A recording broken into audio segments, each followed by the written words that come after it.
અમે 4 બેનપણીઓ ભાવના, રૂપલ, હિના અને હું આજે છે ને અમે મળવાના છીએ. હા, પેલી કોન્ફરન્સ છે ને ડ્રીમ ફેસ્ટિવલમાં, એમાં મળવાના છીએ. ઓહો, અમને હા હા, ચાલો ચોક્કસ ચોક્કસ. ચલો મૂકો, પછી વાત કરીશ. અમારી બેનપણીઓ આવતી જશે. હાય.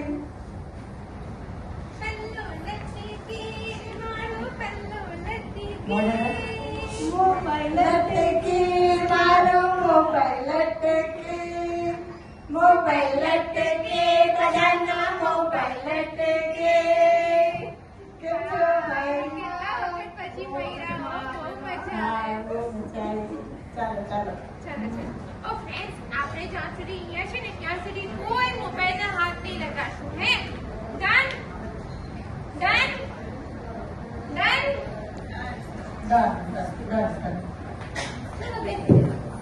ચાલો આપણે અહીંયા બધા શાંતિથી વાતો કરીશું અને વાતોના વડા કરીશું અને ઓર્ડર પણ વડાનો જ કરીશું. હા હા, હું બી વડા ખાઈશ. વડા ખાઈશ. કયા મંગાવે છે? સેના મેથી વડા કે પાલક વડા? કોકના વડા? હા, અરે હીના, ગીતા, તમે તો જરી પણ રૂપાની વાટે બરાબર સાંભળી નથી. મોબાઈલ મૂકી દો. આપણે 1 કલાક સુધી કોઈ પણ મોબાઈલના હાથ નહીં અડાડશું. ભાવના, આ સાસુઓની પંચાયતમાંથી દૂર રહેવા માટે તો અમે મોબાઈલ લઈએ છીએ. ને તો એના આપણે મોબાઈલ લઈએ કોઈ દિવસ અને મોબાઈલ અડે જ નહીં, કોઈ દિવસ ના અડીએ. એમાં ભાવનાનું તો પૂરેપૂરું માનીએ. એક મિનિટ. જો જયેશનો ફોન આવ્યો છે, આ તો મારે લેવો જ પડશે. એક જ મિનિટ. હલો. હા જયેશ. હા હા, કાલે? અચ્છા, આજે ટિફિનમાં રીંગણ બટાકાનું શાક હતું.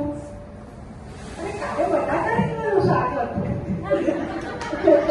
રીંગણ બટાકા એટલે 2 રીંગણ ને 1 બટાકું હોય. અને કાલે 2 બટાકા ને 1 રીંગણ. અરે અલગ અલગ શાક કહેવાય. હું એક કોણ ખાઉં? હે બરાબર ને? આપણે બધા રોજ અલગ અલગ ખાવ ને. હા હા, ઓકે, ચાલો. આ તો છે ને. હા હા, આ પતિદેવો. હા, જોને આજે સવારમાં કેવું બન્યું.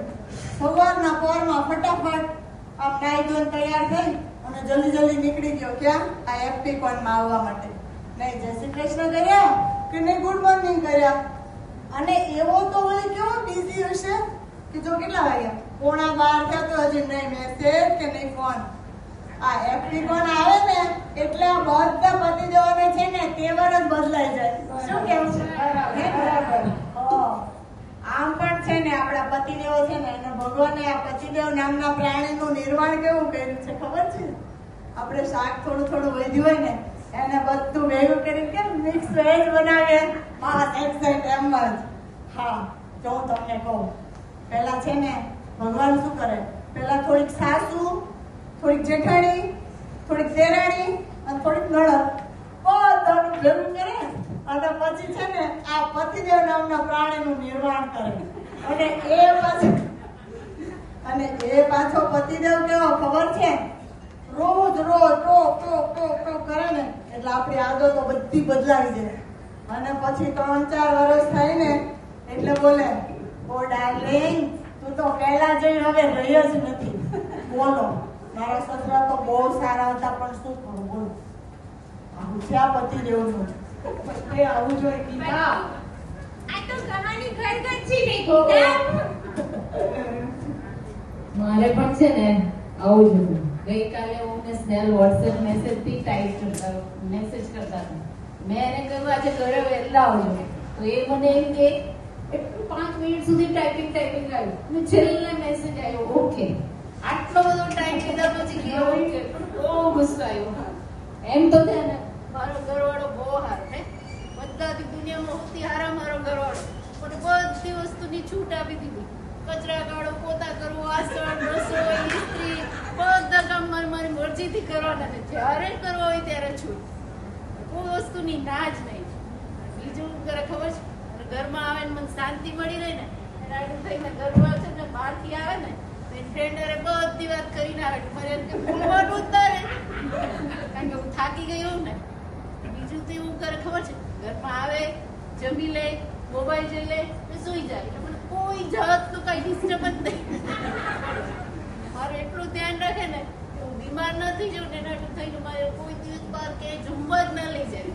બહાર જમવું ને વળી બીમાર થઈ જાવ તો કોઈ દી કઈ નવી વસ્તુ લઈ જવાનું ને, કપડા લઈ જાઓ, ચપ્પલ લઈ જાઓ, મેકઅપ ની કીટ લઈ જાઓ, બધી વસ્તુમાં ના. કેમ કે મને સાદી સિમ્પલ જ ગમે. બોલો આવો ઘરવાળો કોકને જ મળે, નસીબ વાળા ને આવો છે મારો ઘરવાળો. તમને એવું નથી લાગતું કે રૂપા કરતા સ્નેહલ વધારે લકી હોય? Right. બરાબર ને? અરે friends, તમે તો જ્યારથી આવ્યા ત્યાંથી પતિઓની gossip ચાલુ થઈ ગઈ છે. અને ક્યારથી આવ્યા ત્યારે કોઈ મોબાઈલ તો છોડતું જ નથી. આ શું માંગે છે? અરે આ લોકોનું કેવું ખબર? જેમ જે જો બિહેવિયર કરે. જરાક મોબાઈલમાં મેસેજ તો રિપ્લાય નહીં આવે કે મોડો આવે ને એટલે તરત જ એ લોકોની કમ્પ્લેન ચાલુ થઈ જાય.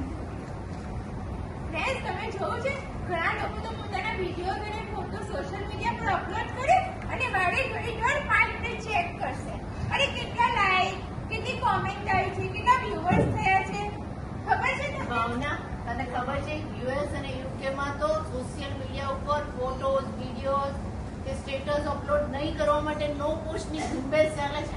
ઓહ હા, આ તો મેં વાંચેલું, સાચી વાત છે. હા, અને ઘણા લોકો માટે શું થાય છે, બીજાના વિડીયોઝ અને ફોટોઝ જોઈ છે ને એટલે લોકોમાં જેલેસી, ડિપ્રેશન, એન્ઝાયટી જેવા માનસિક રોગોના ભોગ બને છે. અને આ મોબાઈલ એડિક્શનને કારણે પેનિક એટેક પણ આવે છે. અને પછી એ લોકોએ સાયકલ की सीट ના સેશન લેવા પડે છે. ભાવના, સાયકલ की सीट का सेशन? અરે સાયકેટ્રિસ્ટ બોલે છે. અને પાછું આપણે કેવા ખબર, કોઈના પર રિવ્યુ જોવા હોય ને તો સીધું ગૂગલ સર્ચ મારી દેશું. પણ વ્યક્તિ સાથે પૂછપરછ કરીને ઓપિનિયન લેવાનું તો સાવ ભૂલી ગયા છે. ફ્રેન્ડ્સ, એક વાત કહું, ગૂગલ મેપથી તમને રસ્તો તો મળી જાય છે, પણ આજે આપણે એકબીજાના દિલ સુધી પહોંચવાનો રસ્તો ગુમાવી દીધો છે. આ મોબાઈલે તો દાંત કાઢ્યો છે, દાંત. બરાબર છે ભાવના. મોબાઈલમાં સર્ચ મારી મારીને મોબાઈલની બેટરી લો થઈ જાય તો કંપારી આવી જાય, પણ સંબંધમાં લો ટ્રસ્ટ આવે તો આજે લોકોને ખબર નથી પડતી. સાચી વાત છે. ઓ, સાચી વાત છે હો. આ બંને કહે છે એટલે સાચી વાત છે. એવું જ બનતું છે તમારા ઘરે પણ ને મારા ઘરે. જો આખો દિવસ મસ્ત મજાની વાતો ચાલતી હોય, હસી મજાક ચાલતી હોય, અને જ્યાં હાથમાં મોબાઈલ આવે એટલે ખલાસ, કોઈ નહીં સાંભળવાનું. 6 ફૂટના ખાટલામાં બેઠા બેઠા પણ છે ને એકબીજાને મેસેજ મોકલે. બોલો, આપણે કહીએ કે મેસેજ બતાવી દે ને યાર, તો ના, મોબાઈલ તો આપે જ નહીં. મેસેજ પણ નહીં બતાવે, મોબાઈલ પણ નહીં આવે ને મોઢામાંથી બોલે જ નહીં. બરાબર. બોલો, તમારી સાથે પણ આવું થાય છે કે નહીં? હા, ક્યારેક કોઈ દિવસ કહે છે કે આ મેસેજ આવ્યો છે આપણે કોમન, ચાલો વાંચી લો? નહીં કરે. બસ એવા જ છે આ બધા. હવે તો એક પાછું શું છે કે જરાક આમ મિસઅન્ડરસ્ટેન્ડિંગ થાય ને એટલે કહી દે આઈ નીડ સ્પેસ. હું કહું બેટા, આ રિલેશનશિપ છે કે પાર્ટી પ્લોટ નથી કે તું બધામાં સ્પેસ શોધ્યા કરે છે. સાચી વાત છે. હા, આજની જનરેશનનું તો કેવું છે ખબર તમને? વેસ્ટર્ન કલ્ચર પ્રમાણે એ લોકોએ રહેવું છે. મેરેજ કરવા હોય ને તો ઇન્ડિયન કલ્ચર પ્રમાણે ખૂબ ખર્ચો કરીને મેરેજ કરવા છે. અને પાછા મેરેજ પણ કેવા, મેડ ઇન ચાઇના જેવા. તો કે કેટલા? હા હો, ભાવના, એકદમ સાચી વાત. હે ને, આજની પેઢીને ફેશન, ફૂડ અને ફનની જેમ લો પણ ફાસ્ટ જોઈએ. અને આજની પેઢીમાં તો કેવું છે ખબર, લગ્ન ઓછા અને બ્રેકઅપ સ્ટોરીઓ જ વધી ગઈ છે. આ જો ને કાલે જ મહિના પહેલા મારી ફ્રેન્ડ છે ને, એની દીકરીનું લગ્નની ધામધૂમથી લગ્ન કર્યું ને એની રીલ્સ મેં જોઈ, અને 15 દિવસ પહેલા તો એના ડિવોર્સ પણ થઈ ગયા. અને કાલે જોઉં મેં ઇન્સ્ટાગ્રામ ખોલ્યું ને તો એની ડિવોર્સની ફ્રીડમ પાર્ટીની રીલ. બોલો, હાય હાય, એનો આ જમાનો ક્યાં જઈને ઉભો રહેશે? બોલો, અરે યાર. ચાલો એ બધું છોડો. હવે આજથી આપણે રિઝોલ્યુશન લઈએ કે રોજ 1 કલાક મોબાઈલ બંધ રાખીશું અને ફેમિલી ટાઈમ એન્જોય કરશું. Yes, yes. Mobile of, relation on. Yes. આપણે નેક્સ્ટ મીટિંગમાં મોબાઈલ સાયલેન્ટ મોડ પર રાખીશું. કદાચ બનશે ને તો લાવશું. જો તમારે જે કેવું હોય તે કહો હોય. પણ મને તો આ મારો પ્રાણ પ્રિય મોબાઈલ વગર જરાક પણ નહીં ચાલે. મારો મોબાઈલ તો છે ને મેજિક બોક્સ છે, મેજિક બોક્સ. એમાં છે ને સવારે આમ જરાક 9 વાગે ચેક કરવાનું ચાલુ કરું ને તો ઘડિયાળમાં 10 વાગી જાય. અને રાતે જરાક 10 વાગે ચેક કરવાનું ચાલુ કરું તો આખા પગારમાં 11 વાગી જાય. ઓય, તું ઘડિયાળને પણ હાથે નથી ફેરવતી ને? ના, એટલે તો આ મેજિક બોક્સ છે. અરે એવું છે. મોબાઈલ પ્રેમી, મોબાઈલ પ્રેમી. તથાસ્તુ. ચલો ફ્રેન્ડ્સ, આપણે ફરી મળવાની આશાએ છૂટા પડીએ. પણ એ પહેલા ત્યાં સુંદર પડો ને મોબાઈલમાં હા, જલ્દી તો બનતી હો, નહીં તો પેલા સ્ટેટસમાં શું મૂકશું? બધાને પણ લઈ લઈએ. ચાલો તમે પણ આવજો.